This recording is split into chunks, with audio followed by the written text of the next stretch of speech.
हर हर महादेव। शिव और सर्प के अबूझ रिश्ते।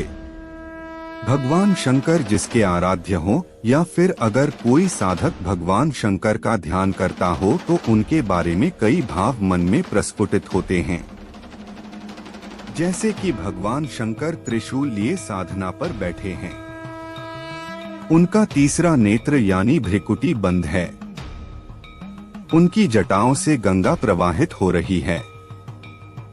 उनका शरीर समुद्र मंथन के समय विषपान करने की वजह से नीला दिख रहा है। भगवान शंकर की जटाओं और शरीर के इर्द गिर्द कई सांप लिपटे हुए हैं।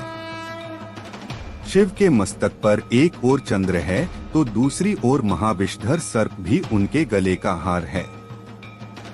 उनके परिवार में भूत प्रेत, नंदी, सिंह, सर्प, मयूर व मूषक सभी का संभाव देखने को मिलता है।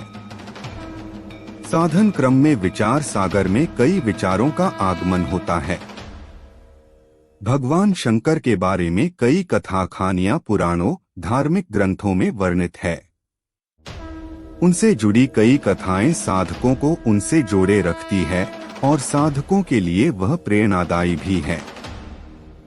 पौराणिक मान्यताओं में भगवान शंकर और सर्प का जुड़ाव गहरा है, तभी तो वह उनके शरीर से लिपटे रहते हैं। यह बात सिर्फ मान्यताओं तक ही सीमित नहीं है, बल्कि यह इस कलयुग में भी हकीकत में परिलक्षित होती दिखती है। यूं तो भगवान जनता जनार्दन के लिए अपनी कृपा बरसाने में अति दयालु है, लेकिन कहते हैं कि अगर आपको भगवान शंकर के दर्शन ना हो और अगर सर्प के दर्शन हो जाएं, तो समझिए कि साक्षात भगवान शंकर के ही दर्शन हो गए। हम चल रहे हैं राजस्थान के माउंट आबू में।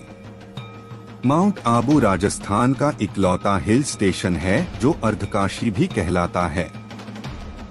पौराणिक मान्यताओं और पुराणों के मुताबिक माउंट आबू अर्धकाशी इसलिए कहलाता है क्योंकि यहाँ भगवान शंकर के 108 छोटे बड़े मंदिर हैं।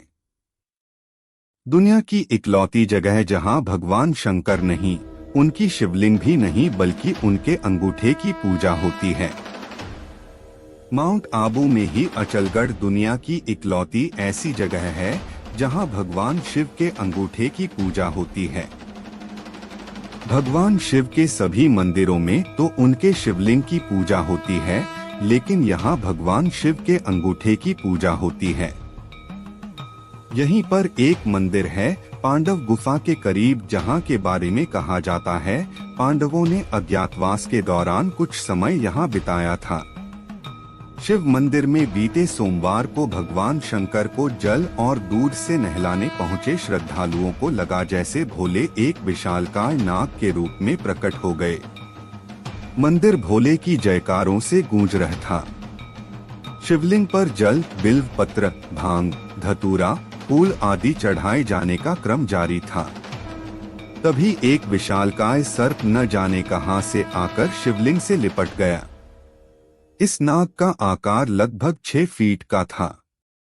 इस बीच कुछ लोगों ने डरते डरते शिवलिंग पर जल भी अर्पित किया, लेकिन नागराज कई घंटों तक शिवलिंग से लिपटे रहे। सावन का दूसरा सोमवार और शिवलिंग पर जल चढ़ाने का सिलसिला चलता रहा। इस बीच नाग की अटखेलियां भी जारी रही। वह कभी शिवलिंग के ऊपर बैठता तो कभी शिवलिंग की चारों तरफ लिपटकर बैठ जाता।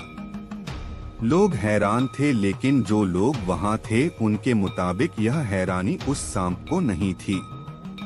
वह शायद निर्भय होकर आनंद की अनुभूति कर रहा था। इतने लोगों के बीच कोई सांप लगभग 6 घंटों तक शिवलिंग से लिपटा रहा। लोग तकटकी लगाए देखते रहे। कुछ लोगों के लिए भोले सर्प के रूप में शिवलिंग से आकर लिपटे थे, तो कुछ लोग उस पल को शिद्दत से महसूस करना चाह रहे थे। यही वजह थी कि मंदिर में भीड़ बढ़ने लगी। इलाके में खबर फैलने लगी। अचानक सर्प गायब हो गया। वहां श्रद्धालुओं के चढ़ाए पुष्प और फल तो दिख रहे थे, लेकिन सर्प नहीं। सांप इंसानों के लिए खतरनाक होता है, लेकिन यह बात भी सच है कि उसे हम इंसानों से ज्यादा डर लगता है। आस्था, विश्वास की परिभाषा आध्यात्म की सीमा रेखा में सब कुछ मानने पर ही निर्भर है। स्थानीय लोगों के मुताबिक माउंट आबू के उन मंदिरों में जो जंगल के बीचों बीच है, वहां इस प्रकार की घटनाएं सावन के महीने में सोमवार को या फिर शिवरात्रि के मौके पर जरूर होती है।